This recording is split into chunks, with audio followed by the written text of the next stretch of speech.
বহু মানুষ এবার হিমাচল ট্যুর নিয়ে উদ্বেগে আছেন। অনেকে হিমাচল ট্যুর ক্যান্সেল করেছেন। কিছু করার নেই, হিমাচলের ওপর প্রকৃতির রুষ্ট, প্রকৃতির তাণ্ডবে বেহাল অবস্থা রাস্তাঘাটে। আজ 27শে সেপ্টেম্বর পঞ্চমীর দিনের আপডেট নিয়ে হাজির হলাম আমি, আপনাদের ভ্রমণ বন্ধু চিনু। যে ছবি আপনারা দেখছেন তা আজকের টাটকা ছবি।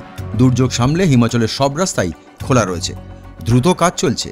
সিমলা কুলু মানালি রোটাং পাস যাওয়া যাচ্ছে, তবে দিল্লি বা চণ্ডীগড় থেকে মানালির ভলভো সার্ভিস আজও চালু হয়নি। ভলভো মান্ডি পর্যন্ত চলছে, মান্ডি থেকে আলাদা গাড়ি বা বাসে মানালি যাওয়া যাচ্ছে, যদিও সময় অনেকটা বেশি লাগছে। কিন্নর কল্পা যাওয়া যাচ্ছে, সারহান সাংলা ছিটকুল পর্যটকদের জন্য খোলা। লাহুল স্পিতির রাস্তা খোলা রয়েছে, চন্দ্রতাল যাওয়া যাচ্ছে।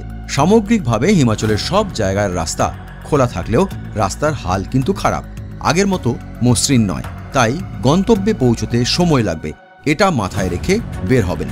বিস্তারিত তথ্য পেতে পুরো ভিডিওটি দেখতে পারেন, লিংক নিচে দিয়ে রাখলাম।